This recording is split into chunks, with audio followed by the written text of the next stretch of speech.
Hi, Andrea. My name is Delaney. I just wanted to take a quick moment and talk to you about your discussion post and kind of add some comments or some things that I found interesting or that I really liked about your post. We're both working on promoting self-regulation within our students. I'm doing it within a first grade classroom. I am doing it within a general education classroom, whereas you are doing it in a kindergarten classroom with students specifically who have autism. I'm doing it specifically with students who are from a lower socioeconomic background. So it's kind of cool that we're doing a topic that's similar. So I love that we might be able to share resources and kind of see what our references are, and maybe see if we can help each other out a little bit. So I think it's interesting that you chose strategies that foster success, because I had looked at that and there was a lot that I read in that chapter, or in that section of the chapter, that really resonated with me. But I feel like for my research specifically, I went with the strategies that demonstrate the usefulness of activities. However, I loved that you mentioned creating a challenge for students in the classroom to become successful, because that was one of the parts of this chapter that did stick out to me in that section. And you mentioned creating goals of self-regulation and modeling for the students. And obviously modeling is such a huge thing in the classroom. We model everything. You know, we do the I do, we do, you do.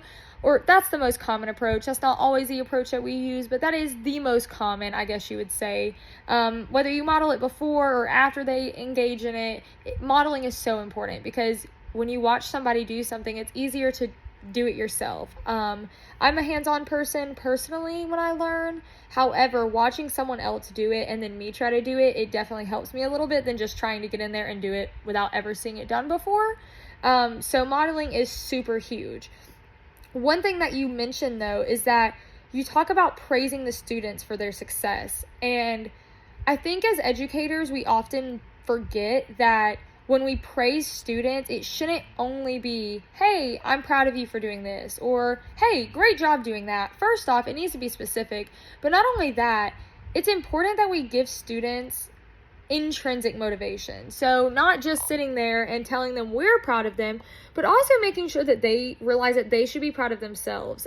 Because if all you give them is, oh, you're proud of them, and you give them all these rewards and stuff, then eventually there's going to be no intrinsic motivation, and they're going to expect it from everyone else or from tangibles. So I think as educators, it's so very important that we remember that we need to give students intrinsic motivation, and we need to make them proud of themselves and not just let them know that we're proud of them, because it also matters that they're proud of their accomplishments and that they're aware of it.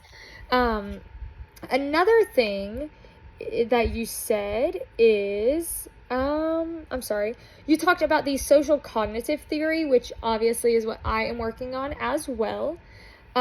So you gave some sources from Bandura and Butler and Snyder and some others.